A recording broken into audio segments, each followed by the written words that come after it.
Hello, good evening to all of you. आप सभी का स्वागत है भटनीर आईएएस में। मैं देवी सिंह। 2 4 5 दिन हमारी क्लासेस नहीं हुई, उसके लिए मैं तहे दिल से सभी स्टूडेंट से माफ़ी मांगता हूँ। एक बार दोबारा हम अपना वहीं से क्लासेस रिज्यूम करते हैं और हम इंडियन इकोनॉमी पढ़ रहे हैं। ये प्रीलिम्स बेस्ड क्लास है और सभी स्टेट सिविल सर्विस के लिए, यूपीएससी के लिए। इसके साथ साथ मैं आपसे बात करूं तो इसमें से चाहे कोई भी स्टेट सिविल सर्विस हो, उसके लिए प्रीलिम्स और मेंस, और मैं आप खुद ही देख लीजिएगा जितना भी मैंने पढ़ाया है, जरा एमपी में मेंस का, एमपीपीसीएस का मेंस का पेपर उठा के देखिएगा। ऐसा कोई क्वेश्चन पिछले कितने सालों से पूछे गए हैं, कोई क्वेश्चन नहीं है जो मेरी नोट्स और मेरे लेक्चर से ना मिले। ठीक है, तो ये सारा सब कुछ आपको प्राप्त होगा। तो चलो शुरुआत करते हैं हम।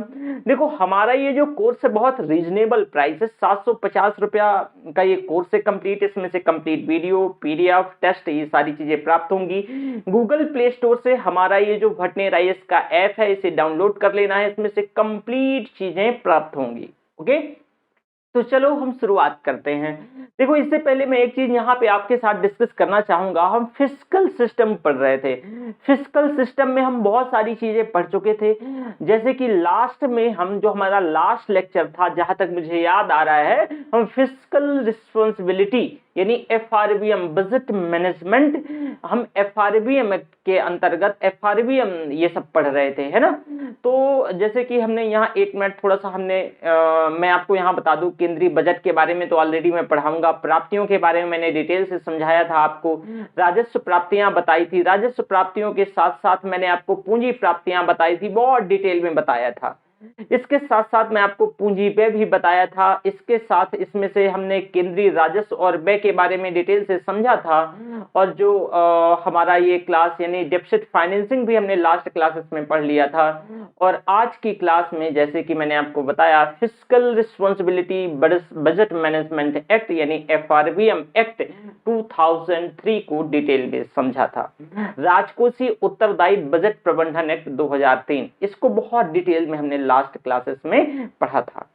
चलो देखो, फिस्कल एक्टिविज्म ये क्या है, इसे समझने का प्रयास करो। देखो भैया, अगर हम फिस्कल एक्टिविज्म को समझें या पढ़ें तो आप ऐसे कह सकते हो, यानी इसको हिंदी में राजकोषीय सक्रियतावाद, 1 मिनट, हम कलर चेंज कर लेते हैं। इसको हिंदी में राजकोषीय सक्रियतावाद, जरा समझो। एक्टिविज्म, सक्रियतावाद, इसका मतलब क्या है? इसका कुछ तो अलग डिफरेंट होगा। आपने जैसे जुडिशियल एक्टिविज्म सुना होगा, है ना, यानी न्यायिक सक्रियतावाद। इसी तरह ये राजकोषीय सक्रियतावाद उससे डिफरेंट है, ऑब्वियसली डिफरेंट होगा, लेकिन उसी की तर्ज पे है। तो जरा देखो, राजकोषीय सक्रियतावाद का जो कॉन्सेप्ट है, वित्तीय वर्ष 2016-17 के इकोनॉमिक सर्वे में इसको समझाया गया। 2016-17 के इकोनॉमिक सर्वे में, आर्थिक सर्वेक्षण में फिस्कल एक्टिविज्म को समझाया गया। ये एक्चुअल में है क्या? देखो, यह सरकार के द्वारा, यानी जो प्रोएक्टिव, ध्यान से सुनना, यानी अग्र सक्रिय राजकोषीय नीति का निर्माण करती है। जो सक्रियतावाद, राजकोषीय सक्रियतावाद मतलब अग्र सक्रिय, पहले से अगर ऐसा है तो प्रोएक्टिव, जो फिस्कल पॉलिसी का निर्माण करती है। जब अर्थव्यवस्था में किसी भी कारण से, कोई भी कारण हो सकता है, अगर तरलता घटती है, लिक्विडिटी घटेगी, तो ऑब्वियसली मांग में गिरावट आ जाएगी। और जब मांग में गिरावट आती है तो आप देखोगे, जब मांग ही नहीं होगी तो प्रोडक्शन नहीं होगा। जब प्रोडक्शन नहीं होगा तो हमारी आर्थिक समृद्धि स्वतः नीचे गिरने लगेगी। और जब आर्थिक समृद्धि नीचे गिरेगी तो आर्थिक मंदी भी देखी जा सकती है। क्या है भाई? आर्थिक मंदी देखी जा सकती है। तो मांग में कमी से उत्पादन प्रभावित होगा और उत्पादन की वजह से आर्थिक मंदी देखी जा सकती है। ऐसी परिस्थिति में अर्थव्यवस्था को रिवाइव करने के लिए, पुनर्जीवित करने के लिए, दोबारा से जीवित करने के लिए किसी भी देश की सरकार राजकोषीय सक्रियतावाद का मार्ग चुन सकती है। दोबारा सुनिएगा भैया, ये जो कॉन्सेप्ट है फिस्कल एक्टिविज्म, ये बहुत रिसेंटली 2016-17 के इकोनॉमिक सर्वे में आया। ये एक्चुअल में है क्या कि ये सरकार इसको प्रोएक्टिव राजकोषीय नीति का निर्माण करती है। प्रोएक्टिव, मान लो कि अर्थव्यवस्था कोई भी ऐसा कारण है कि कंटिन्यूअसली लिक्विडिटी गिर रही है, तरलता घट रही है, पॉसिबिलिटीज है गिर सकती है, घट सकती है, तो मांग तो ऑब्वियसली स्वतः गिर जाएगी, ऑटोमेटिकली डिक्रीज हो जाएगी। और जब मांग स्वतः गिर जाएगी तो भाई उत्पादक जो है उत्पादन कर रहे हैं वो भी अपने उत्पादन को तो घटा लेंगे ना, तो अब आज जो इकोनॉमिक ग्रोथ है वो भी गिर जाएगी। तो क्या देखा जाएगा? आर्थिक मंदी का दौर देखा जाएगा। तो अब दोबारा देखो आर्थिक मंदी हो गई है, तो दोबारा से ये जो आर्थिक मंदी आ गई है, तो फिस्कल एक्टिविज्म के माध्यम से अर्थव्यवस्था को दोबारा से पुनर्जीवित करने के लिए, रिवाइव करने के लिए किसी भी देश की जो सरकार है वो राजकोषीय सक्रियतावाद का मार्ग चुनती है। तो मैं तो ये बताया कि भाई राजकोषीय सक्रियतावाद का यूज कहां है, आखिर सरकार ऐसा क्यों करती है, लेकिन अभी मैंने राजकोषीय सक्रियतावाद नहीं बताया। अब देखो जरा कि राजकोषीय सक्रियतावाद क्या है। देखो भैया, राजकोषीय सक्रियतावाद फिस्कल एक्टिविज्म के तहत सरकार जो है करों को कम करेगी, टैक्सेस को कम करेगी, कट डाउन करेगी। और जब टैक्सेस को कट डाउन करेगी तो लोगों के हाथों में पैसा ज्यादा बचेगा, लोगों के हाथों में ज्यादा पैसा बचेगा तो लोग खरीद फरोख्त को क्या करेंगे? जन्म देंगे। लोग खरीद फरोख्त को जन्म देंगे तो एक अलर्ट मैसेज जाएगा प्रोड्यूसर्स के पास, तो वो जो वस्तु और सेवाओं को प्रोड्यूस करने लगेंगे और अर्थव्यवस्था दोबारा से रिवाइव हो सकती है। साथ में क्या होगा कि अधिशेष धनराशि मतलब टैक्सेस को कम किया जाएगा, इसके साथ साथ जो है सरकार जो अधिक मतलब अधिशेष सरप्लस में धनराशि मार्केट में अर्थव्यवस्था में छोड़ेगी।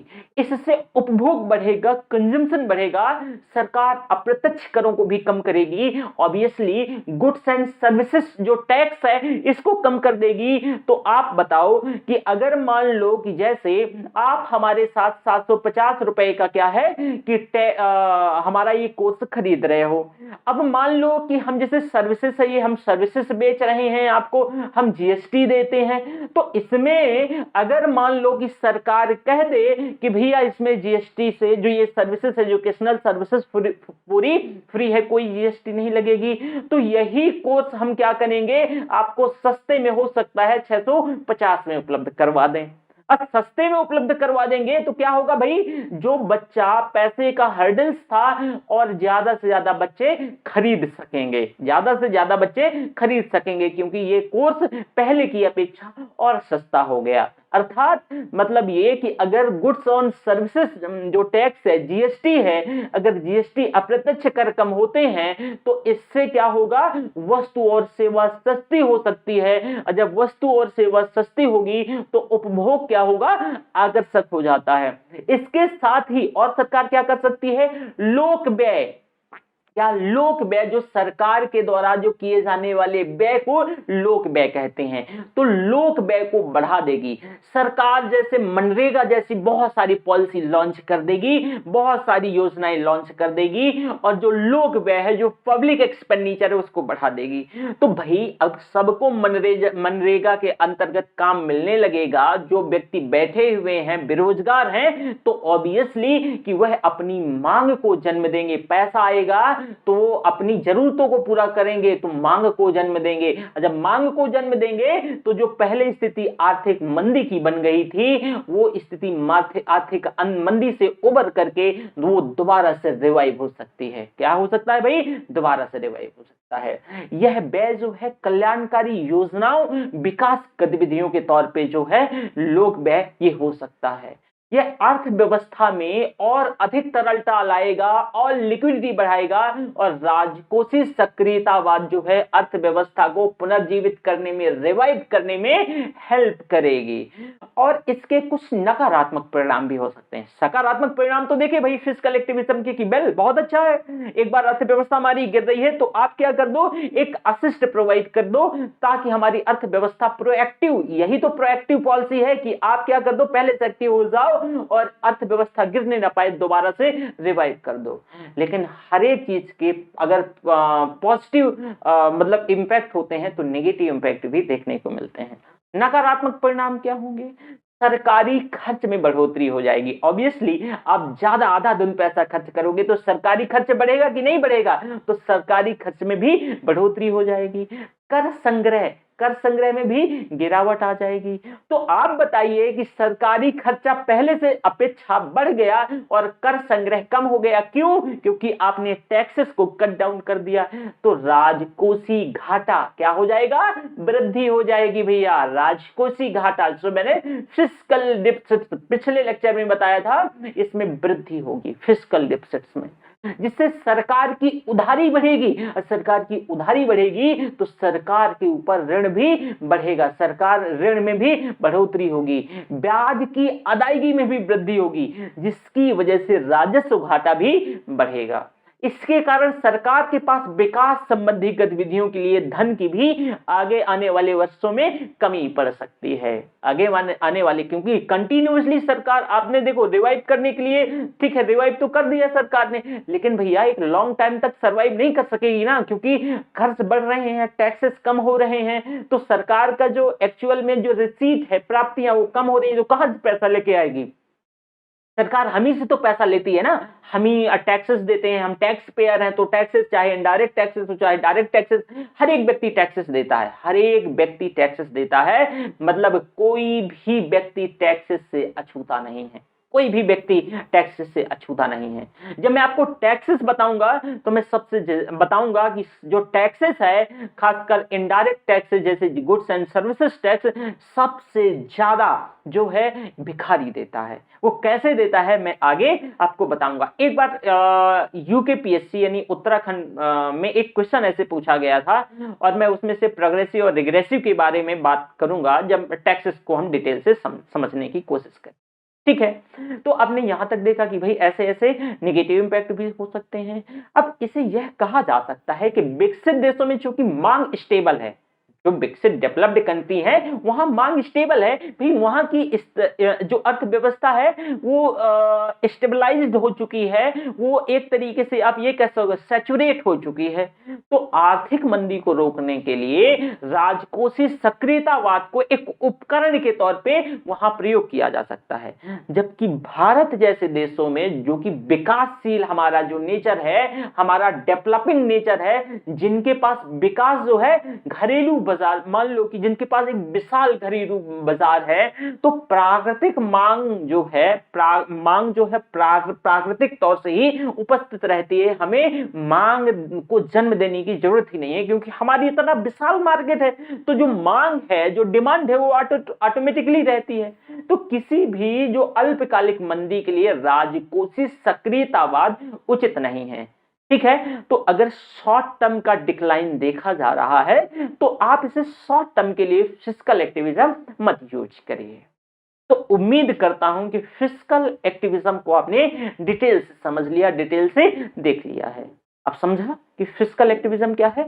ये एक प्रोएक्टिव पॉलिसी है भैया, क्योंकि क्या करती है कि अगर लग रहा है कि हमारी इकोनॉमी डिक्लाइन करेगी, आर्थिक मंदी की दशा होगी, तो ये पहले से वैसे जैसे फिस्कल एक्टिविज्म एक उपकरण के तौर पे ऐसे पहले से चीजों को पुश किया जाता है ताकि हमारी अर्थव्यवस्था दोबारा से रिवाइव कर सके। ये फिस्कल एक्टिविज्म है। ओके, चलो नेक्स्ट सब हेडिंग हमारा, चलो 14वें वित्त आयोग के सुझाव, recommendations of 14th finance commission, ये एक्चुअल में क्या है इन्हें समझने का। ओके, चलो देखते हैं भैया। वित्त आयोग ये कौन संवैधानिक निकाय है? ये क्या है भाई? कॉन्स्टिट्यूशनल बॉडी है। इसका उल्लेख हमारे संविधान के अनुच्छेद 280 में किया गया है। जो फाइनेंस कमीशन है ये कॉन्स्टिट्यूशनल बॉडी है और इसका उल्लेख संविधान के अनुच्छेद 280 में किया गया है। इसका एक्चुअल में जो गठन है वो 5 वर्षों के लिए होता है और इसका जो नेतृत्व है, इसके अध्यक्ष एक चेयरपर्सन करते हैं। क्या कौन करते हैं? एक चेयरमैन करते हैं।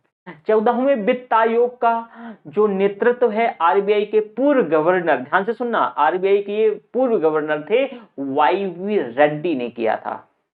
आप सोच रहे होंगे कि सर 14वां वित्त आयोग पढ़ा रहे हैं, मैं 15वां भी बताऊंगा, और ये पहले इसे सुन लो, फिर ये सारी चीजों को हम डिटेल से देखेंगे, ठीक है, क्योंकि ये दोनों से क्वेश्चन पूछे जा सकते हैं। तो 14वें वित्त आयोग का जो नेतृत्व है आरबीआई के गवर्नर वाईवी रेड्डी ने किया था। इनके सुझाव 31 मार्च 2020 तक लागू थे। तो ये भी पूछा जा सकता है कि इसकी डेडलाइन, तो ध्यान रखिएगा 31 मार्च 2020 तक लागू थे। अब 15वें वित्त आयोग का जो नेतृत्व है वो एनके सिंह जी ने किया, जो कि भारत के वो पूर्व रेवेन्यू सेक्रेटरी रहे हैं, राजस्व सचिव रहे। वित्त आयोग की जो है प्रमुख जिम्मेदारी यह सिफारिश करने की होती है जो कि केंद्र सरकार के कुल राजस्व में से कितना हिस्सा राज्य को वितरित किया जाएगा। दोबारा सुनेगा, फाइनेंस कमीशन का एक्चुअल में काम क्या होता है। फाइनेंस कमीशन या वित्त आयोग की यह जिम्मेदारी होती है, यह सिफारिश करने की होती है कि भाई केंद्र सरकार के पास जो टोटल रिसीट है, जो टोटल राजस्व है, रेवेन्यू है, उनमें से कितना हिस्सा यह राज्यों को वितरित किया जाएगा, राज्यों को वितरित किया जाएगा। राज्यों को यह आवंटन जो है यह राज्य हस्तांतरण, स्टेट ट्रांसफर्स कहलाता है, राज्य हस्तांतरण कहलाता है, जो कि अनुदान के तौर पे होता है। और राज्य हस्तांतरण इसलिए जरूरी है क्योंकि ज्यादातर जो इंपॉर्टेंट टैक्सेस हैं उनका कलेक्शन सेंट्रल गवर्नमेंट करती है और राज्य वित्तीय तौर से केंद्र सरकार पर निर्भर होती है। तो 14वें वित्त आयोग की क्या क्या अनुशंसाएं थी, हम उनको आपकी स्क्रीन पे उन्हें डिटेल से समझाने का प्रयास करेंगे। मैं अगेन बोल रहा हूं 14वां वित्त आयोग देखिए बहुत ज्यादा जरूरी है, 15वां तो मैं समझाऊंगा ही, इससे भी क्वेश्चन पूछे जा सकते हैं। तो ऐसा नहीं कि भाई 15वां वित्त आयोग की रिकमेंडेशंस आ चुकी हैं तो हम इसको भूल जाएं, ऐसा नहीं है। बस इसमें ये ध्यान रखना कि इसको हेडेड कौन कर रहे थे, तो वाईवी रेड्डी इसको हेडेड कर रहे थे, और इसका जो डेडलाइन क्या था, और फिर 15वें के बारे में हम डिटेल से पढ़ेंगे।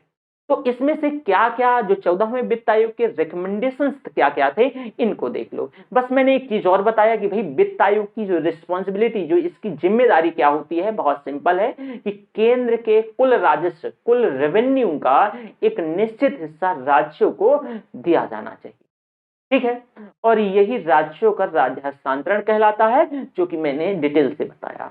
अब भाई 14th फाइनेंस कमीशन की कुछ रिकमेंडेशंस हैं, कुछ अनुशंसाएं हैं, क्या क्या है जरा इन्हें देखने का प्रयास करिए। देखो भैया, राज्य हस्तांतरण राज्यों के प्रति केंद्र का एकमात्र आर्थिक योगदान होगा।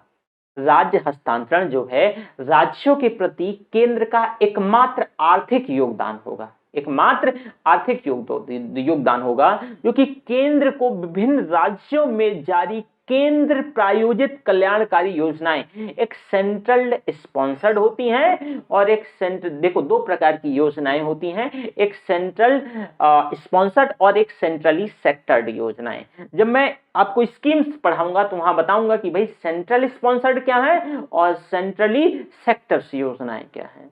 तो सेंट्रली स्पॉन्सर्ड जो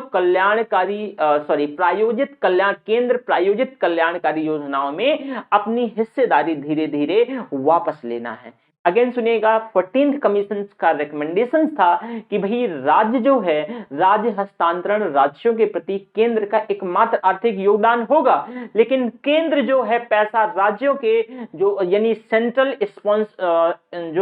स्पॉन्सर्ड वेलफेयर स्कीम है, तो जो अपना शेयर है उसको धीरे धीरे क्या करना है, घटाना है, ठीक है। एक ये ध्यान रखिएगा रिकमेंडेशंस। दूसरा, केंद्र के कुल राजस्व का, केंद्र के टोटल रेवेन्यू का 14th फाइनेंस कमीशन की बात कर रहा हूं, 42% हिस्सा राज्यों में वितरित किया जाएगा। मतलब इसमें से 100 रुपए, यहां पे होंगे पॉइंट, देखो केंद्र के कुल राजस्व का 42%, अगर मान लो 100 रुपया है टोटल रेवेन्यू, तो इसमें से 42, ध्यान से सुनना, 42 रुपया कितना राज्यों में वितरित किया जाएगा। 13वें वित्त आयोग के सुझाव के अनुसार यह 32% था, लेकिन 14वें वित्त आयोग ने इसको 42% किया था। कितना भाई, 42%, ये भी ध्यान रखना, ठीक है। अब कुल अनुदान का कितना भाग जो है किसी निश्चित राज्य को मिलेगा, ये किन किन कारणों पर बेस होगा, ये बहुत इंपॉर्टेंट है। ठीक है कि भाई 42%, चलो ठीक है 42 रुपया आप 100 रुपए में से दोगे, ठीक है, लेकिन राज्यों में भी तो बटेगा, तो क्या आधार होगा? अब अलग अलग राज्यों का इसमें तो कोई तो आधार होगा नहीं, फिर इसमें से यही होने लगेगा कि अगर मान लो कि कुछ छोटे राज्य हैं, कुछ बड़े राज्य हैं, तो अगर मान लो ऐसे समझो कि गोवा की आबादी और यूपी, तो गोवा को भी अगर 10 रुपया दिया जा रहा है और यूपी को भी 10 रुपया दिया जा रहा है, तो यह तो फिर नेचुरल जस्टिस का उल्लंघन हो जाएगा, यह जो प्राकृतिक न्याय का एक तरीके से उल्लंघन हो जाएगा। तो कोई तो आधार होगा कि कैसे फंड पैसा करेगा सेंट्रल गवर्नमेंट। तो जरा देखो कि राज्यों के लिए क्या क्या। पहला आधार ये है, ध्यान से सुनना, मैं यहाँ 42% की 14वें वित्त आयोग में बात करी है, लेकिन फॉर एग्जाम्पल कैसे राज्यों को वितरित होगा, क्या क्या आधार होगा। राज्य का क्षेत्रफल 15%, राज्य जो पैसा होगा, मान लो कि 42, तो 42% है मान लो, ठीक है, ये प्रतिशत समझो, 100% में 42%, और 42% कितना हो रहा है, मान लो 100 रुपया हो रहा है, तो 15 रुपया राज्यों के क्षेत्रफल के आधार पे ये वितरित होगा। अगेन सुनिएगा भैया, इसमें से क्या मैंने बोला 15%, मतलब 100 रुपए का 15% कितना, 15 रुपया हुआ ना, तो 15% राज्यों का क्षेत्रफल का क्या होगा, आधार बनाएगा। वेरी गुड, बहुत अच्छा है। ठीक है, अगला, आय की दूरी, 50% पैसा आय की दूरी के आधार पे क्या होगा, ये दिया जाएगा। मतलब क्या है, ध्यान से सुनना समझना। देखो, यह राज्य की वास्तविक आय की दूरी का मतलब है कि यह राज्य की वास्तविक प्रति व्यक्ति आय और सर्वाधिक प्रति व्यक्ति वाले आय की जो है, जो मतलब सबसे ज्यादा कोई राज्य है तो उसकी सबसे ज्यादा प्रति व्यक्ति आय है, और कोई पुअर स्टेट है तो उसकी सबसे कम जो है प्रति व्यक्ति आय है, तो उसके आय के बीच के डिफरेंस को राज्य के बीच की मतलब बीच की आय की दूरी कहा जाता है। दोबारा सुनना, यह राज्य की वास्तविक प्रति व्यक्ति आय और सर्वाधिक प्रति व्यक्ति आय वाले राज्य के बीच की दूरी है। फॉर एग्जाम्पल, गोवा की प्रति व्यक्ति आय सबसे अधिक है, जैसे मैंने उदाहरण दिया, जो गोवा है तो वहां की प्रति व्यक्ति आय सबसे ज्यादा है, सबसे अधिक है। इसके बाद सिक्किम का नंबर है, सेकंड नंबर पर सिक्किम की सबसे अधिक है। क्योंकि ये दोनों बहुत छोटे छोटे राज्य हैं, तो आय की दूरी की गणना तीसरे राज्य हरियाणा से की गई, और हरियाणा, गोवा और सिक्किम को समान दूरी प्रदान करी गई। कितना, समान दूरी प्रदान करी गई। तो ये ध्यान रखिएगा, आय की दूरी, इसमें से बेस 50% का आय की दूरी के आधार पे 50 रुपया ऐसे जाएगा। तीसरा इसमें है कि 1971 की जनगणना के अनुसार राज्य की कुल आबादी का जो है ये 17.5% पैसा जाएगा। ये एक तीसरा आधार बनेगा।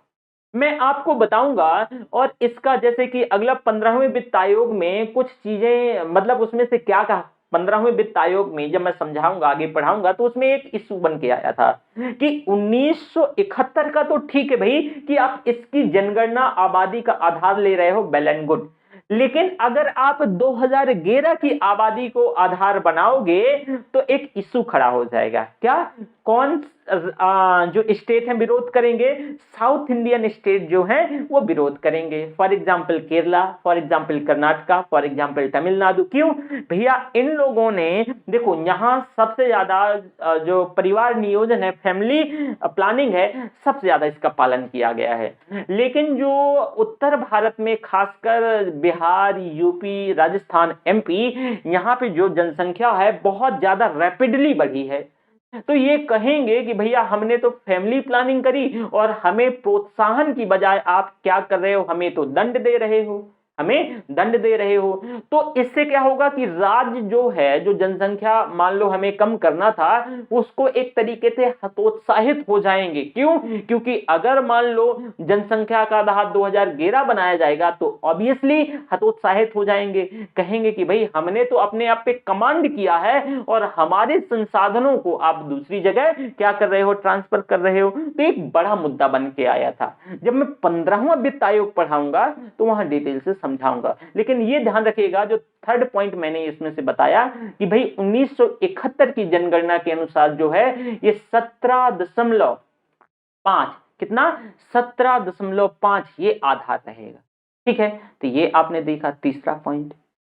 अब इसमें से 2011 की जनगणना के अनुसार राज्य की कुल आबादी, जो 2011 की जनगणना है, तो कुल आबादी का यानी 10%, और इसमें भी वही जो मैंने अभी इशू बताया ये उठ रहा था। लगातार जो साउथ इंडियन स्टेट थे जैसे केरला, कर्नाटका, इसका विरोध कर रहे थे, अपनी आवाज उठा रहे थे। वो यही कह रहे थे कि भैया ये तो हमारे साथ ज्यादती है। ठीक है, तो जो 2011 की जनगणना के अनुसार राज्य की कुल आबादी का 10%, मतलब कुल आबादी का नहीं 10%, 10% जो फंड है ये आधार रहेगा। ठीक है, अब उसी 100 रुपया में देखो 42% में मान लो कि 42% 100 रुपया के बराबर था, तो कुछ ऐसे डिवाइड होगा। मैं अभी आपको जोड़ के भी बता दूंगा कि कैसे डिवाइड। अब ध्यान से सुनना, एक और इंपॉर्टेंट बात कि जो है वन क्षेत्र के लिए भी आधार बनाया जाएगा। इससे क्या होगा, वन क्षेत्र की जो, जैसे कि कुछ राज्य हैं जहां लगातार जो है वनावरण, मान लो कि जंगल कट रहे हैं, बहुत सारी चीजें ऐसी हो रही हैं, तो इससे बहुत इश्यूज आ रहे हैं, एनवायरमेंटल इश्यूज आ रहे हैं। तो अगर इसको आधार बना करके किसी को फंड दिया जाएगा तो स्टेट कोशिश करेंगे कि जो जंगल है, जंगल कट रहे हैं, उनको कटने से रोका जाए और बहुत सारी चीजें। ठीक है, तो ये वन क्षेत्र भी आधार होगा पैसा फंड का। ठीक है, ये कितना 7.5। अब राज्य को दिए जाने वाले अनुदान को दो हिस्सों में क्लासिफाई किया जा सकता है। कौन कौन सा, ध्यान से सुनना, राज्य को जो अनुदान दिया जाएगा इसको दो भागों में क्लासिफाई किया जा सकता है। एक तो शहरी स्तर पर अर्थात नगर पालिका के स्तर पे, शहरों में ही तो नगर पालिका रहती है, तो ठीक है बेल, ठीक है, मान लो ऐसे समझो यूपी है, तो यूपी को जो अनुदान दिया जाएगा तो ये दो स्तरों पे जाएगा। एक तो जाएगा शहरी स्तर पे, जैसे कि मान लो फॉर एग्जांपल मैं इलाहाबाद में बैठा हूं, तो एक शहरी स्तर पे आता है, नगर पालिका के स्तर पे। दूसरा ग्रामीण स्तर पे अर्थात पंचायत के स्तर पे। तो जैसे मेरा गांव भी है तो वहां पे पंचायत के स्तर पे दो दो प्रकार का फंड होगा। ठीक है, राज्य को दिए जाने वाले अनुदान को दो हिस्सों में क्लासिफाई किया जा सकता है, एक शहरी स्तर पे और दूसरा पंचायती स्तर पे। वहीं शहरी और ग्रामीण क्षेत्र के लिए आवंटित राशि को भी दो भागों में, जो शहरी क्षेत्रों को और जो ग्रामीण क्षेत्रों को पैसा जाएगा, इसको भी दो भागों में क्लासिफाई किया जाएगा। कैसे कैसे, इसको ये जो शहरी क्षेत्र और ग्रामीण क्षेत्रों के लिए आवंटित धनराशि दो भागों में ऐसे क्लासिफाइड होगी, एक मूलभूत आवंटन होगा, मतलब उसका बेस पे उतना तो मिलेगा ही मिलेगा। समझो, एक बेस पे जो है बेस जो अमाउंट होगा, एक दूसरा होगा प्रदर्शन के आधार पे, वो कैसे प्रदर्शन करता है उसके परफॉर्मेंस के आधार पे। ऐसे समझो, ऐसे देखो, मान लो कि उत्तर प्रदेश को 42, मान लो कि 100 रुपया था, ऐसे समझो 100 रुपया 42% था ना, तो 14वां वित्त आयोग का रिकमेंडेशन, इसमें से 100 रुपया पूरा सभी को मिलना था। अब मान लो कि यूपी को 15 रुपया मिला। अब यूपी भी तो, अब यूपी को 15 मिला तो यूपी भी ये कुछ पैसे को ऐसे बांटेगी, शहरी क्षेत्र को, पंचायती क्षेत्र को। तो मान लो ऐसे, इधर देखो, ऐसे समझो कि जैसे ये थोड़ा सा पॉइंट टेक्निकल है, प्लीज समझने का प्रयास करना, क्योंकि ये आप नहीं कर पाओगे। मैंने बोला कि राज्यों को दिया जाने वाला अनुदान जो है दो हिस्सों में क्लासिफाई किया जाएगा। जो राज्यों को जो अनुदान दिया जाता है वो दो हिस्सों पे। ठीक है, राज्य को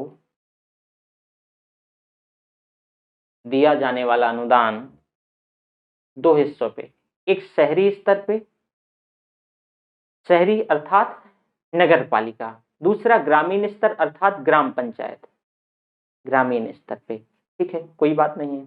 अब एग्जाम्पल लेते हैं, मान लो यूपी की। देखो 14वां वित्त आयोग क्या कह रहा है कि आपको 42% राज्यों को देना है। मान लो इस 42% का 100 रुपया हो रहा है, बस उदाहरण दे रहा हूं, 100 रुपया हो रहा है। ठीक है, अब 100 रुपया तो सभी राज्यों में बटेगा। अब मान लो यूपी के हिस्से में 15 रुपया आया, ऐसे समझो यूपी के हिस्से में कितना भाई, 15 रुपया आया। अब यूपी के हिस्से में जो है 15 रुपया आया, तो इसमें से शहरों को जो है मान लो 10 रुपया गया, नहीं शहरों को 8 रुपया गया, ऐसे समझो, और 7 रुपया किसे, गांव को गया, ऐसे बस मान लो। ठीक है, तो इस 8 रुपया कुछ ऐसे वितरित होगा, शहरों में भी बहुत होंगे, तो 8 रुपया कुछ ऐसे वितरित होगा, एक तो बेस पे होगा, मतलब उतना मिलेगा ही मिलेगा। जैसे इलाहाबाद की मान लो बात करें, एएलडी की बात करें, ठीक है, तो एएलडी को एक्चुअल में जैसे बेस पे मान लो 2 रुपया मिलना था, ऐसे 8 रुपए में 2 रुपया मान लो सभी शहरों को जाएगा, कोई इलाहाबाद अकेला थोड़ी ना है, तो 2 रुपया जाना था, तो मान लो 1 रुपया तो इसे मिलेगा ही मिलेगा, लेकिन 1 रुपया जो है इसके परफॉर्मेंस के अकॉर्डिंगली फ्लैक्चुएट होगा। समझा? इसके परफॉर्मेंस के अकॉर्डिंगली कैसा परफॉर्म कर रहा है, तो प्रदर्शन आधारित आवंटन होगा। किसमें भाई? प्रदर्शन आधारित आवंटन होगा। तो इसी तरह ग्रामीण में भी होगा कि मान लो जैसे कि ग्रामीण स्तर का कोई तबका है, तो इसमें भी एक तो बेस पे है कि मान लो भाई आपका ये क्षेत्र है, तो चलो आपके खर्च के लिए 1 रुपया तो मिलेगा, लेकिन आप बहुत अच्छा साफ सफाई का ध्यान रखते हो तो 1 रुपया वो आधार बनाया जाएगा।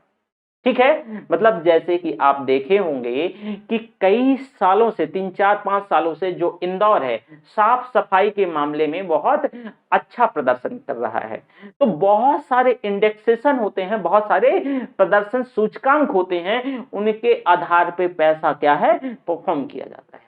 तो अब देखो जरा, मान लो शहरी स्तर की बात करें, तो जो शहरी स्तर पर मूलभूत आवंटन, कुल आवंटन का मान लो 2 रुपया होना था, तो 2 रुपया का 80%, तो मान लो कि 2 रुपया का 80%, मैं मैथमेटिक्स नहीं बता रहा हूं, तो मान लो कि इसमें से 1.5 रुपया हुआ, ठीक है, कितना? 1.5 रुपया। तो भाई ये तो मूलभूत आवंटन है ही, लेकिन ये जो 20% है, मान लो कि 50 पैसा जो है, तो ये प्रदर्शन पर आधारित होगा, इसके परफॉर्मेंस बेस्ड होगा। तो शहरी स्तर पे इसका यानी 80:20 का कॉन्सेप्ट रहेगा शहरी स्तर पे। ये आपका बेस पे होगा, मूलभूत ये पैसा मिलेगा ही मिलेगा, लेकिन जो 20 पैसा है ये आपके परफॉर्मेंस के अकॉर्डिंगली फ्लैक्चुएट होगा। ठीक है, ये ध्यान रखना बहुत इंपॉर्टेंट है। देखो, एक चीज मैं हमेशा बोलता हूं और हमेशा हमेशा कहता हूं कि बजट पढ़ो, सारी चीजें पढ़ो, लेकिन इसका एक सीक्वेंस मैनर होता है। ये चीजें आप चाहे बजट हो या चाहे फाइनेंस कमीशन की रिपोर्ट हो, ये तब तक नहीं समझ पाओगे जब इसके टेक्निकल बेसिक्स नहीं समझोगे। यही तो टेक्निकल है। कोई टीचर, मतलब मैं सभी की बात नहीं कर रहा, कुछ बहुत ही बेहतरीन है, लेकिन कुछ टीचर्स बस यूं ही क्या किया कि अच्छा 80:20 का और ये बस आगे निकल गए। ऐसे नहीं होता है। यूपीएससी लगातार देखो हिंदी मीडियम का रिजल्ट गिर रहा है, उसका कारण कुछ और नहीं, सिर्फ स्टूडेंट है। उसका कारण आप अपने आप को ही दोषारोप दीजिए, किसी और पे आरोप मत लगाइए ना यूपीएससी पे। उसका कारण सिर्फ और सिर्फ आप हैं। क्यों? क्योंकि इंग्लिश मीडियम और हिंदी मीडियम में कुछ डिफरेंसेस हैं। डिफरेंसेस हम आपको आगे डिस्कस करूंगा कि कैसे डिफरेंसेस हैं। इंग्लिश मीडियम का बच्चा एक सोर्सेस को पढ़ के अगेन अगेन पढ़ता है, हिंदी मीडियम का बच्चा पांडित्य होना चाहता है और कई सोर्सों को एक एक बार पढ़ और कभी वो भी नहीं पढ़ पाता है। दूसरी बात, ये बच्चा टीचर्स को जज नहीं कर पाता है। रियल है, यही रियल है। क्यों? क्योंकि देखो, एक ये मानिएगा मत, लेकिन ये डिफरेंशिएशंस हैं। देखो, हिंदी मीडियम का बच्चा जो है सरकारी स्कूल से ज्यादातर और बहुत हुआ तो प्राइवेट स्कूल से पढ़ा होता है, लेकिन जो इंग्लिश मीडियम का बच्चा है वो बड़े बड़े स्कूलों से, पब्लिक स्कूलों से पढ़ के आया है। ठीक है, वो मॉन्टेसरी स्कूल से पढ़ के आया है, अच्छे अच्छे स्कूलों से पढ़ के आया है। उसे पढ़ने का तरीका डेवलप करवा दिया गया है। उसे सही और गलत में मतलब एक डिफरेंस बता दिया गया है। उसे पता है कि मुझे क्या पढ़ना है, क्या नहीं पढ़ना है। खैर छोड़िए, आपने यहां देखा कि भाई जो शहरी क्षेत्र में जो पैसा आवंटित हो रहा था, मान लो 8 रुपया, तो किसी शहर की मैंने बताई, मान लो कि इलाहाबाद की बात करी, तो मान लो इलाहाबाद के हिस्से में 2 रुपया हो रहा था, तो इसका 80%, 1.5 रुपया नहीं होता है, तो कोई मैथमेटिक्स एरर मत निकालने लगना, बस उदाहरण बता रहा हूं। तो 80% तो ये मूलभूत है कि भाई इसको मिलेगा मिलेगा, लेकिन जो 20% है, 20% है, चलो यहाँ 1 रुपया कर लो तो और अच्छे से, तो यहाँ मान लो 1 रुपया है, तो यहाँ पे जरा देखो कि 80 पैसा तो मूलभूत है, आएगा ही आएगा, लेकिन जो 20 पैसा है वो इसके परफॉर्मेंस पे बेस्ड है। इसी तरह ग्रामीण स्तर में क्या है, पंचायत स्तर पे जो बेस पे जो मूल आवंटन है वो कुल धनराशि का 90% भैया, कुल धनराशि का 90%। रेस्ट ऑफ अमाउंट जो है 10% वो इसके परफॉर्मेंस पर बेस्ड होगा। किस पे भाई? परफॉर्मेंस पर बेस्ड होगा। तो ये ध्यान रखिएगा। और जब कोई चीज परफॉर्मेंस की बात होती है तो फिर आपका रोल आ जाता है। मैं एक कलेक्टर साहब का यहाँ नाम लेना चाहूंगा। क्या नाम था? दिलीप शायद नाम था। कुछ ऐसी नाम था। बांदा में पिछले से पिछले वर्ष 2 साल तक करीब कलेक्टर रहे हैं। उनने बहुत लाजवाब वर्क किया था, बहुत गजब का काम किया था। तो यहाँ आपका रोल आ जाता है। यहाँ रोल कैसे आ जाता है कि भाई जितना अच्छा आपका प्रशासन होगा, ऑब्वियसली क्या होगा, आपको देखो एसी रूम से तो बाहर निकलना पड़ेगा। आज आप बड़े बड़े दम्भ भरते हो कि हम ये करेंगे, हम जनता के लिए। कोई भी बच्चा से पूछो यूपीएससी क्यों करना चाहते हो? समाज को आगे करना है।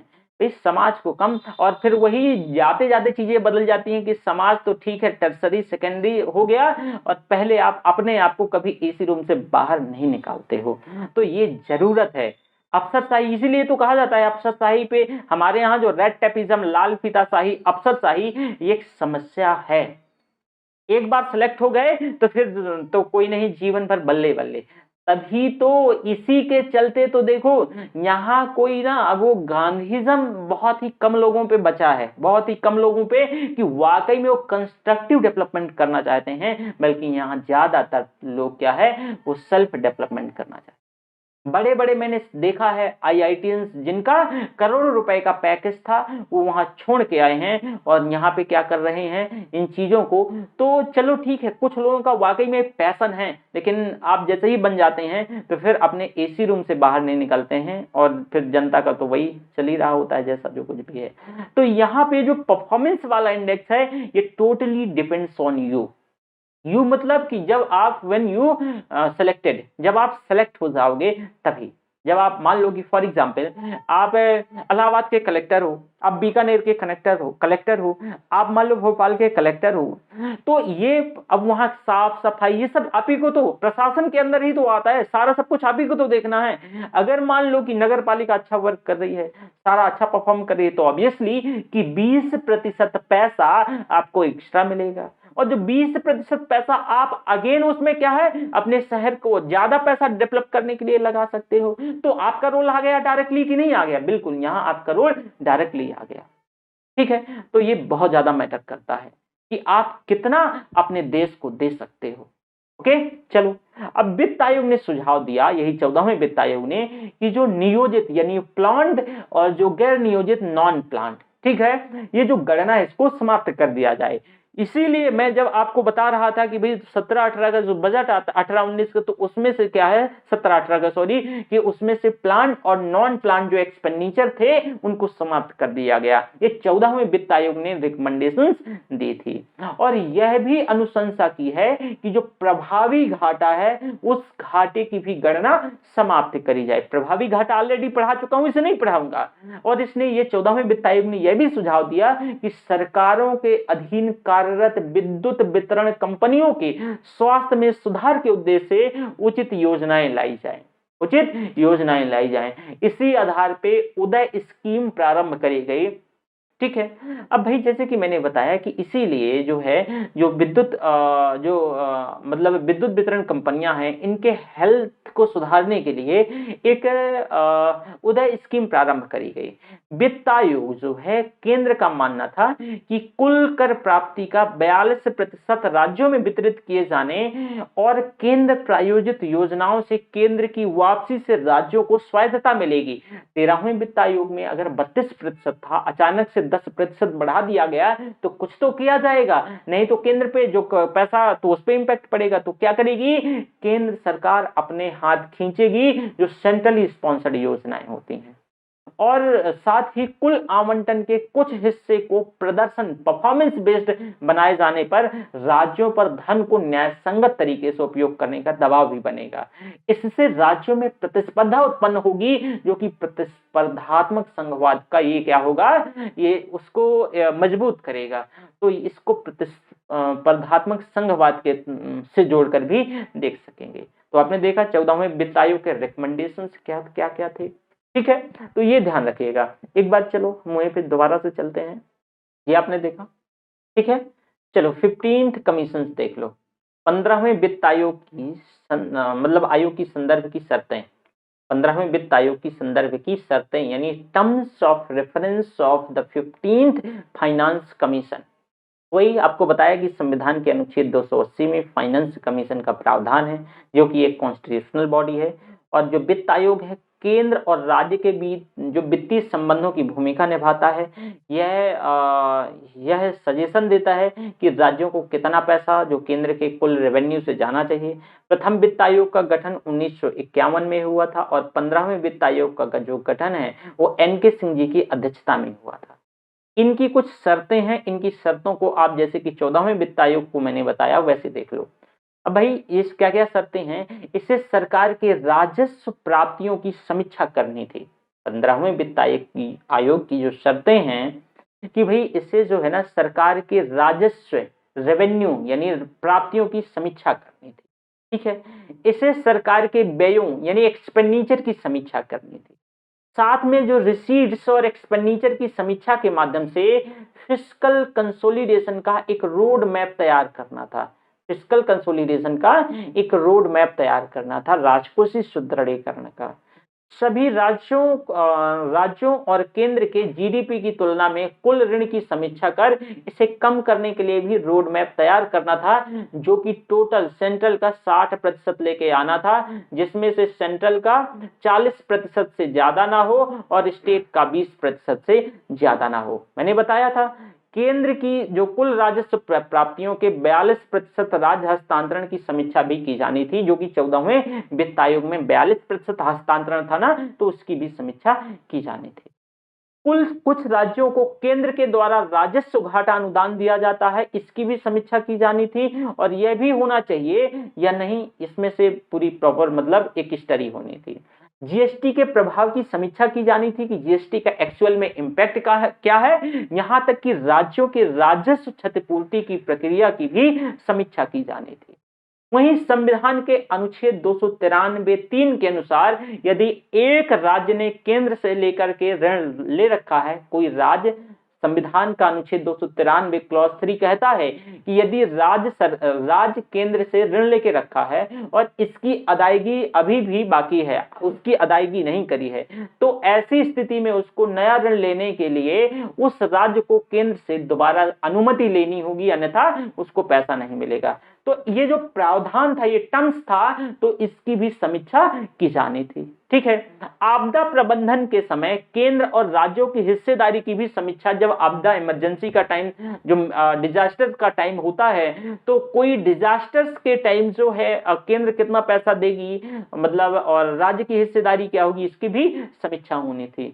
आयोग को सब ध्यान रखना, ये जो शर्तें हैं, टर्म्स ऑफ रेफरेंस हैं, आयोग को इसका भी जो परीक्षण करना था, आयोग को इसका भी परीक्षण करना था कि रक्षा और इंटरनल सिक्योरिटी आंतरिक सुरक्षा के लिए पृथक वित्त आयोग प्रक्रम बनाया जाए या नहीं, और अगर हां तो इसका परिचालन कैसे हो, इसकी भी समीक्षा होनी थी।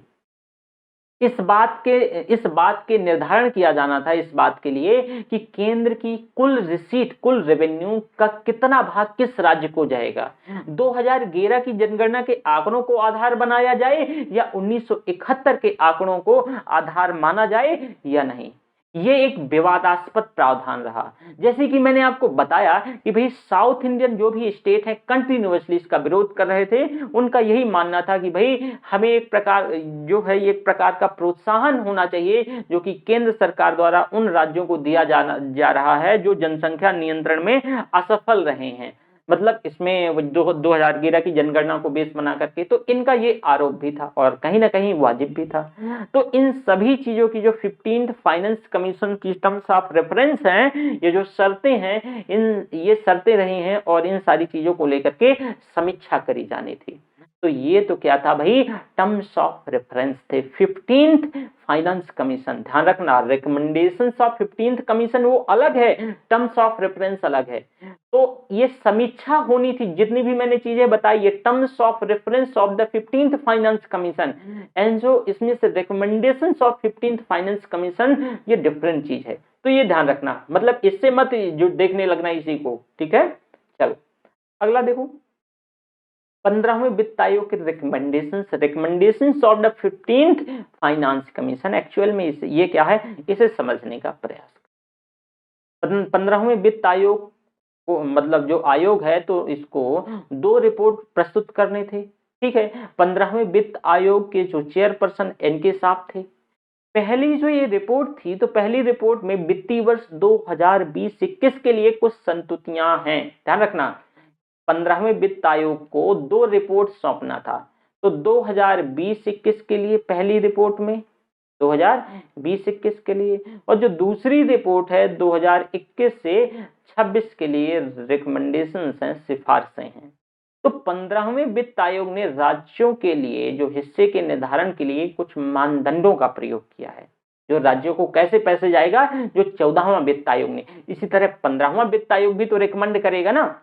तो इसमें से क्या किया गया है, जो आय की दूरी वहां कितना था भाई, वहां पे 14वें वित्त आयोग का रिकमेंडेशन 50% का था, लेकिन ये कम करके 45% कर दिया है।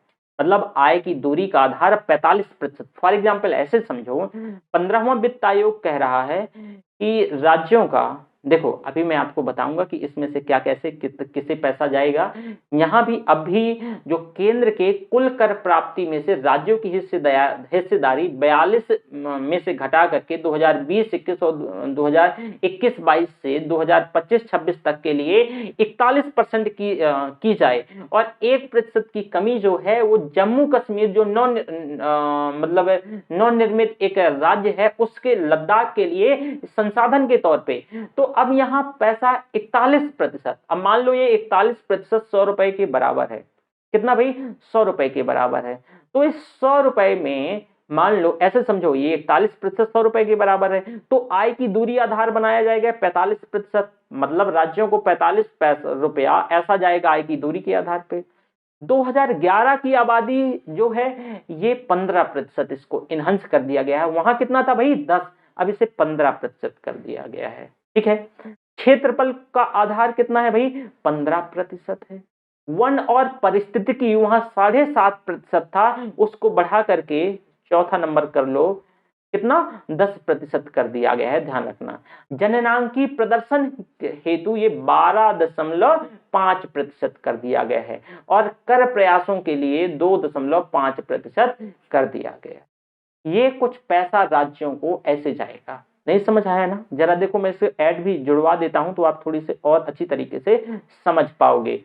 15th फाइनेंस कमीशन की जो रिकमेंडेशंस हैं कि भाई राज्यों में 41%, अगर मान लो कि इतना पैसा है तो राज्यों को ऐसे ऐसे जाएगा, ये आधार रहेंगे।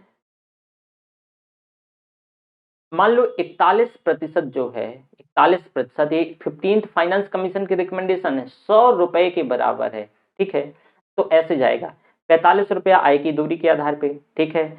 15 रुपया 2011 की आबादी के अनुसार, 15 रुपया क्षेत्रफल की आबादी के अनुसार, हुआ ना, और क्षेत्रफल की आबादी हो गया, और इसमें से 10 रुपया मान लो कि इन्वायरमेंट एंड इकोलॉजी, वन, पर्यावरण और परिस्थितिकी। जननांकी प्रदर्शन 12.5%, और इसमें से यानी 2% क्या है, कर प्रयास। तो ये कितना हो गया, देखो 15-15 ये 30 हुआ, और ये 15-10 कितना, 25 हुआ, है ना। तो 25-30 कितना हुआ, 25-30 55, 55 और ये 45, हो गया ना 100। देख लो ये 100 ऐसे वितरित होगा। तो अब ये ध्यान रखना, 14वें वित्त आयोग और 15वें वित्त आयोग, इसलिए मैंने दोनों के रिकमेंडेशंस पढ़ाए हैं और शर्तें भी 15वें वित्त आयोग की, टर्म्स ऑफ रेफरेंस भी। तो ध्यान रखना, उसका कुछ और आधार था। एक बार इसे आप इसको उससे कंपेयर कर सकें, मैं वहां दोबारा चलूंगा, क्योंकि क्वेश्चन यहां से पूछा जाएगा और आप क्या करेंगे, उसमें से बहुत ब्लंडर कर सकते हो। ध्यान से सुनना, इरेज कर देते हैं। ये 14वां वित्त आयोग था। इसकी क्या क्या रिकमेंडेशन थी, कैसे पैसा जाएगा? तो यहाँ 42% था ना, और वहां 41 रह गया है। 1% काट के वहां जम्मू कश्मीर और जो लद्दाख नया टेरिटरी बनाया गया है उसमें खर्च किया जाएगा। ठीक है, तो 41 बचा है। अब 42 में देखो 15 जो राज्य के क्षेत्रफल, 50 यहाँ आय की दूरी, वहां कितना है भैया? 45 है। ठीक है, यहाँ देखो ये यानी 1971 की जनसंख्या 17.5, इसमें से 2011 की जनसंख्या कितना भाई? 10%। वन क्षेत्र वहां 10 है, यहाँ 7.5। राज्यों को दिया जाने वाला अनुदान ये पूरा। ठीक है, तो ये कुछ ऐसे डिवाइड था। बस ये ध्यान रखिएगा कि इसमें कुछ और टर्म्स एंड कंडीशंस जुड़ी हुई थी। ठीक है, चलो दोबारा से 15वें में आते हैं। ये चीजें आप समझ गए। अब इसके आगे देखो, तो भाई इन आधारों पे जो है, जो 15वां वित्त आयोग है, तो इन आधारों पे उत्तर प्रदेश और बिहार को 2020-21 के लिए सबसे ज्यादा पैसा मिला है। जो कि उत्तर प्रदेश की बात करें तो आप यहाँ पे देख सकते हो कि इसमें से 1,53,342 करोड़ उत्तर प्रदेश को सबसे ज्यादा पैसा मिला है 15वें वित्त आयोग 2020-21 के लिए। इसमें इसकी रिकमेंडेशन के अकॉर्डिंगली बिहार को 86,039 करोड़ रुपया, क्या है? 86,039 करोड़ रुपया मिला हो। इसे ध्यान रखिएगा। कर्नाटक और केरल की हिस्सेदारी सर्वाधिक, इसकी हिस्सेदारी में काफी गिरावट देखी गई है। जो कि आप देखोगे कर्नाटक में 0.99% की गिरावट है, और जो केरल है इसमें 0.25% की गिरावट देखी गई है। केंद्र के कुल प्राप्ति में से राज्यों की हिस्सेदारी 42% से घटा करके 2020-21 और 21-22, 25-26 तक के लिए 41% कर दी गई है। जो रेस्ट ऑफ अमाउंट 1% है वो जम्मू कश्मीर जो शासित लद्दाख वाला क्षेत्र है, तो इसके संसाधन के तौर पे इसमें से पैसा खर्च किया जाएगा इसको डेवलप्ड करने के लिए। आयोग ने बताया कि भाई अर्थव्यवस्था के चारों ओर अनिश्चितता की वजह से विश्वसनीय राजकोषीय और ऋण संबंधी रोड मैप की संतुति अभी समस्याग्रस्त है। आयोग ने यह सुझाव दिया कि केंद्र और राज्य सरकारों को ऋण समेकन और एफआरबीएम एक्ट के तहत दिए गए राजकोषीय घाटे और ऋण स्तर के लक्ष्य पर ध्यान देना चाहिए। आयोग ने यह भी कहा कि जो ऑफ बजट ऋण के जरिए पूंजी व्यय का वित्तीयन है, एफआरबीएम कानून के अनुपालन में बाधा उत्पन्न करता है। एफआरबीएम एक्ट 2003 ऑलरेडी समझा चुका हूं, तो ये बाधा उत्पन्न करता है राजकोषीय घाटे और ऋण स्तर के लक्ष्य पे। ये अगर बाधा होता है तो एक इश्यू बन जाता है। तो उन्हें ये सुझाव दिया कि केंद्र और राज्य सरकारों को एक्स्ट्रा बजट उधारी का पूर्ण प्रकटीकरण करना चाहिए कि एक्स्ट्रा बजट उधार आप कितना, वो पूरी तरीके से क्लियर कट होना चाहिए। 2018-19 में राज्य और केंद्र जो हैं, तो इन दोनों को कर राजस्व प्रारंभिक यानी 1990 से लगभग अपरिवर्तित रहा है। तो इसके विपरीत उभरते बाजारों में कर राजस्व बढ़ता रहा है। तो आयोग ने इसके लिए कुछ सुधार रिकमेंडेशंस दी हैं। कहा है कि कर आधार को विस्तृत किया जाए। कर आधार क्या है जरा समझो।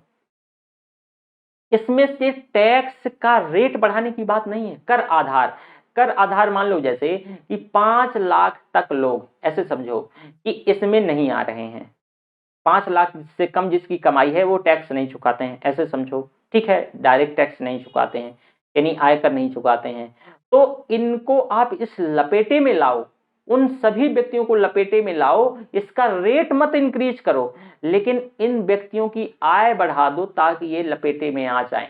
तो कर जो है दायरा बढ़ा दो। क्या कर दो भाई? इसका आधार, ये दायरा बढ़ा दो। कर की दर को युक्ति संगत बनाओ। जो दर है, रेट है, उसे मत बढ़ाओ, उसको आप रीजनेबल रखो। सरकार के प्रत्येक स्तर पे कर प्रशासन की क्षमता और विशेषज्ञता को बढ़ाया जाए।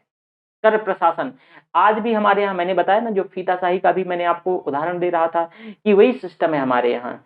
आप जाइए ना, जो आईआरएस ऑफिसर या फिर बहुत सारे जो ऑफिसर्स मिलेंगे आपको, डायरेक्ट टैक्सेस और इनडायरेक्ट टैक्सेस की जो ऑफिसर्स हैं, तो वहां पे ना मतलब एक तरीके से बहुत टॉर्चर किया जाता है। और इसी वजह से भारत में टैक्स टेररिज्म का कॉन्सेप्ट सुना होगा, यही टैक्स टेररिज्म है, बहुत डराया धमकाया जाता है। ठीक है। तो ये जो टैक्स टेररिज्म है भैया, इसे हर हाल में आप क्या करो कि इससे थोड़ी सी मुक्ति दिलाओ। ठीक है, तो कर प्रशासन की क्षमता और विशेषज्ञता को भी बढ़ाया जाए। यहाँ विशेषज्ञता एक शब्द यूज किया गया है, इसका मतलब क्या है? ध्यान से सुनना। ये रिकमेंडेशन है 15th फाइनेंस कमीशन की। ये कह रहा है कि आप भाई एक्सपर्ट बुलाओ। आप हिस्ट्री पढ़वा करके, मतलब पॉलिटी पढ़वा करके आप क्या है प्रॉपरली आईआरएस ऑफिसर, मतलब जो टैक्स जो डिपार्टमेंट है, चाहे इनकम टैक्स डिपार्टमेंट हो या फिर चाहे मतलब डायरेक्ट टैक्स डिपार्टमेंट या फिर इनडायरेक्ट टैक्स, यानी जो GST goods and services tax, उसका आप हेड बना देते हो, हेड। और वो व्यक्ति तो हिस्ट्री पढ़ के गया, पॉलिटी पढ़ के गया है, तो यहाँ एक्सपर्टीज की जरूरत है। तो यहाँ सिविल सर्विस का मतलब ये कतई नहीं है कि आप हमेशा सारी चीजों में दक्ष रहेंगे। सिविल सर्विस का मतलब यहाँ ये कतई नहीं है कि आप सारी चीजों में दक्ष हैं, आप कुछ भी कर सकते हैं। तो यहाँ विशेषज्ञता पे फोकस करी गई है। अगेन इस पॉइंट पे फोकस करना। जब आप मेंस पे होंगे तो मैं डिटेल समझाऊंगा कि भैया यहाँ पे देखो कि प्रॉपरली इसके लिए कोशिश करनी चाहिए कि सरकार को जो भी है, जो इकोनॉमिक्स डेटा और स्टैटिक्स में बेहतर पकड़ रखते हैं, उनके लिए बढ़िया सा अलग एग्जाम करवाओ और उन्हें उस फील्ड में एक्सपर्ट करो।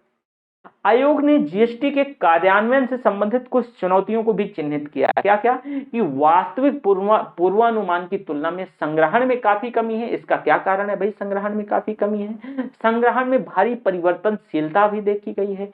बड़ी मात्रा में इंटीग्रेटेड जीएसटी का संचयन, इनवॉइस और इनपुट का मिलने में गड़बड़ी। जो इनवॉइस और इनपुट है, वहीं धन वापसी में विलंब भी हो जाता है। आयोग ने यह भी पाया कि राज्यों कि केंद्र सरकार पर राजस्व कमी की भरपाई के आश्रितता चिंता का विषय है। अपने 2021-22 ने 2021-22 से 2025-26 के लिए दिए गए जो दूसरे रिपोर्ट में 15वें वित्त आयोग ने राज्य हस्तांतरण के अतिरिक्त राजस्व घाटा अनुदान के तौर पे अगले 5 वर्षों में 3 ट्रिलियन रुपए दिए जाने की संतुति की है। और आयोग ने जो है, आयोग कहता है कि राजस्व घाटा अनुदान प्राप्त करने की योग्य राज्यों की संख्या जो है वित्त वर्ष 2022 पहले 17 से घट करके 2026 तक अंतिम वर्ष करीब 6 रह जाएगी।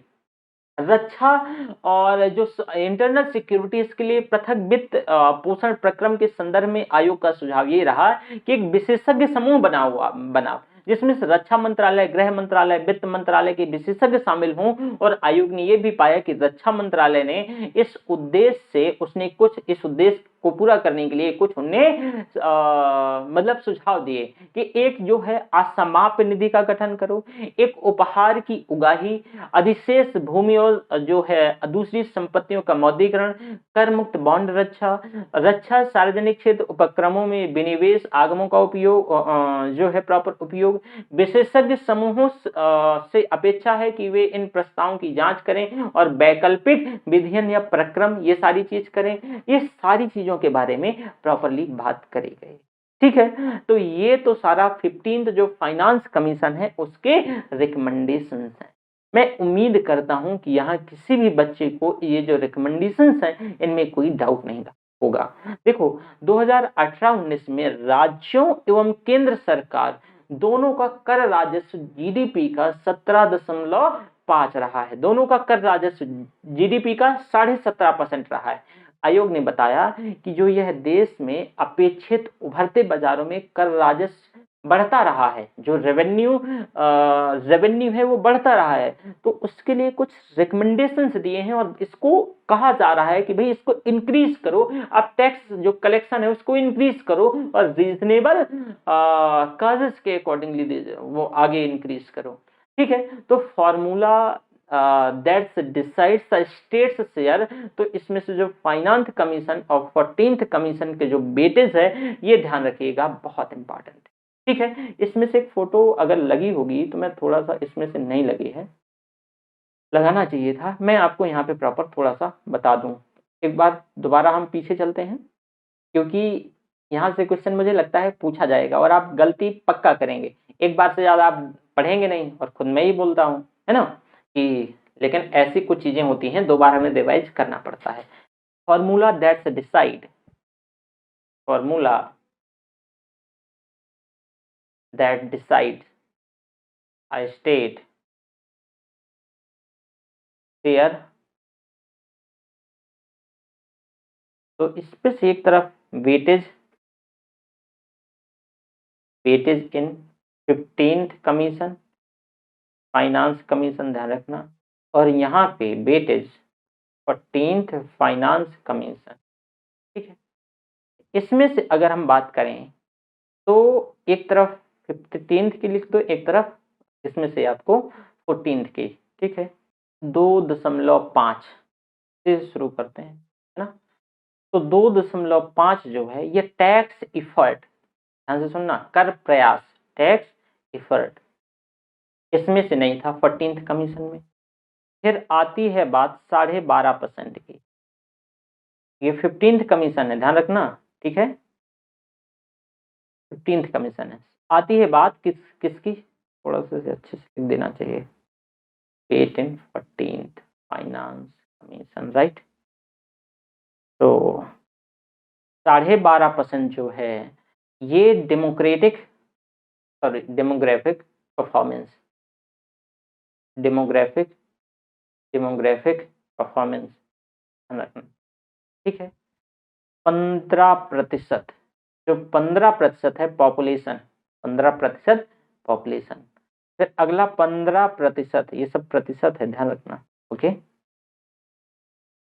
15%, ये इसमें से 15%, और यहाँ पे जो पॉपुलेशन का, अच्छा इसमें से जो टैक्स एफर्ट है ही नहीं है। ठीक है, डेमोग्राफिक ये भी नहीं है, पॉपुलेशन यानी जो 15% क्या है भाई, इसमें से प्रॉपर पॉपुलेशन है यहाँ पे 27.5% 14th में, है ना,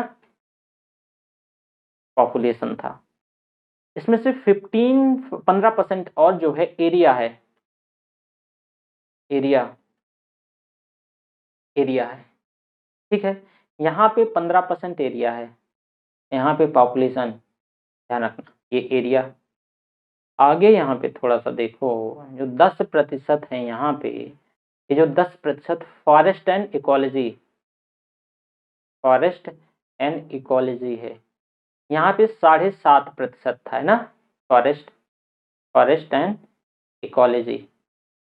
ठीक है, यहाँ पे 45% इनकम डिस्टेंस, और यहाँ पे 50% इनकम डिस्टेंस। इसी वजह से मैंने कंपेयर करके आपके साथ ये चीजें रख दी हैं। ठीक है, तो ये ध्यान रखिएगा। ओके, अब ध्यान से सुनना, इसमें से जो मैंने आपको यहाँ 27% बताया, 17.5% according to 1971 population, 10% by the 2011 population.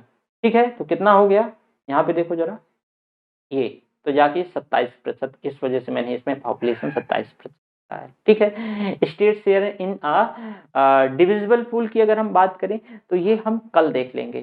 ठीक है, हालांकि मैं थोड़ा सा यहाँ पे बता ही देता हूँ, share in divisible pool percentage. चलो एक हम उससे देख लेते हैं, 20, 40, 11 फाइनेंस कमीशन, 12, 18, 14 और 15 ऐसे था। 30, थोड़ा सा ऊंचे हो जाएगा, ये 32 हो जाएगा। 14th में 42 पहुंचाना है हर आदमी, चलो 42, और 15th में थोड़ा सा डिक्लाइन, तो 29.5%, 30.5%, यहाँ पे 32%, 42% और 41%, और 1% वो वाला आईडीआई है। ये ध्यान रखना कि ये जो है स्टेट्स को इतना, जो 11वां फाइनेंस कमीशन था, 12वां फाइनेंस कमीशन, यानी 13th फाइनेंस कमीशन और 14th finance commission, 15th finance commission की रिकमेंडेशंस हैं। तो ये ध्यान रखना प्लीज। ओके, तो आपने ये सारी चीजें देख ली। तो अगले लेक्चर में जो है हम अगले लेक्चर में फिजिकल कंसोलिडेशन उससे चीज़ें संबंधित चीज़ें पढ़ेंगे। So thank you very much. Okay.